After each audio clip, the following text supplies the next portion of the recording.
রাসূলুল্লাহ সাল্লাল্লাহু আলাইহি ওয়াসাল্লাম ইরশাদ করেন, সেই প্রকৃত মুমিন যার থেকে লোকেরা নিজেদের জান-মালের ব্যাপারে নিরাপদ থাকে। সেই প্রকৃত মুজাহিদ যে আল্লাহর আনুগত্যে নিজের নফসের সাথে জেহাদ করে।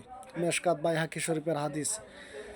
কি বলছেন? রাসূল সাল্লাল্লাহু আলাইহি ওয়াসাল্লাম ইরশাদ করেন, প্রকৃত মুমিন যার থেকে লোকেরা নিজেদের জান-মালের ব্যাপারে নিরাপদ থাকে। কোনো ব্যক্তি থেকে কি জান-মালের নিরাপদ থাকে, কোনো ভয়ের বিষয় থাকে না, কোনো তার কাছ থেকে আতঙ্কে থাকে না, কোনো ক্ষতির ভাব থাকে না। এবং কি ওই ব্যক্তি প্রকৃত মুজাহিদ যে আল্লাহর আনুগত্যে নিজের নফসের সাথে জেহাদ করে, মনের সাথে জেহাদ করে। কি যে মন চাইলো এখন গাছ বানা বিভিন্ন গান বাজনায়, বিভিন্ন অশ্লীল বেহায়াপনায় মাতার জন্য, কিন্তু তিনি মাতেন নাই, আল্লাহকে ভয় করেন। মনের নফসের বিরুদ্ধে যে জিহাদ, এটাই হলো সবচাইতে বড় জিহাদ।